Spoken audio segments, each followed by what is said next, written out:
ચાલો વિદ્યાર્થી મિત્રો, આપણે હવે બી લાઇન ટૂલ પર થોડુંક એક પ્રેક્ટિકલ જોવાનું છે ચોથા પાઠમાં જ. આ બી લાઇન ટૂલમાં આપણે ક્રિએટ આઉટલાઇન બી લાઇન લેવાની છે, યાદ રાખજો. અને અહીંયા આગળ કમ્પોઝિટ રહેવું જોઈએ, એ પણ યાદ રાખજો. આ લાઇનને તમે અહીંયાથી જાડી પાતળી કરી શકો છો. આપણે આ લાઇન પર એક ઇક્લિપ્સ એટલે કે ગોળાકાર પરિપથ બનાવવાના છે. આ પરિપથ બને લૂપ લાઈન કરી દઈએ. હવે આપણી પાસે આ બની ગયું છે.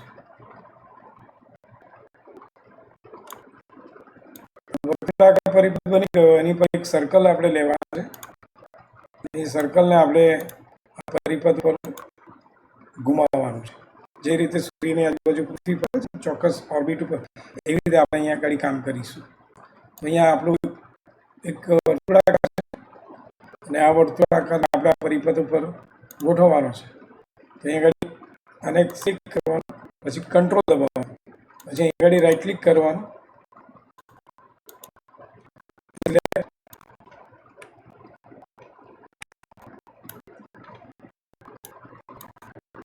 રાઈટ ક્લિક એટલે લિંક ટુ બી લાઈન આ ચીપકી ગયું છે. આ લાઈનની પર જ આવે છે. હવે આપણે એનિમેટ કરીશું. એનિમેટ કરવા માટે આપણે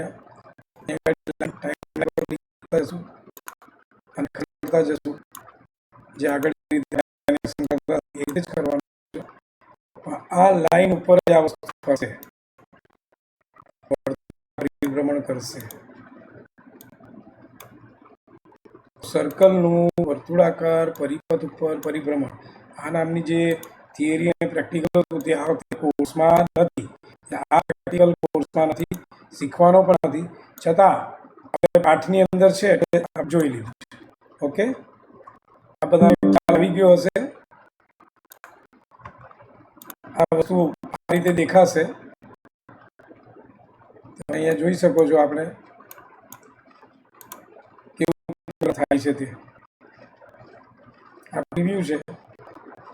ઓકે, આપ સૌને સમજાઈ ગયું છે. આશા રાખું છું વિડીયો બધાને પસંદ પડશે.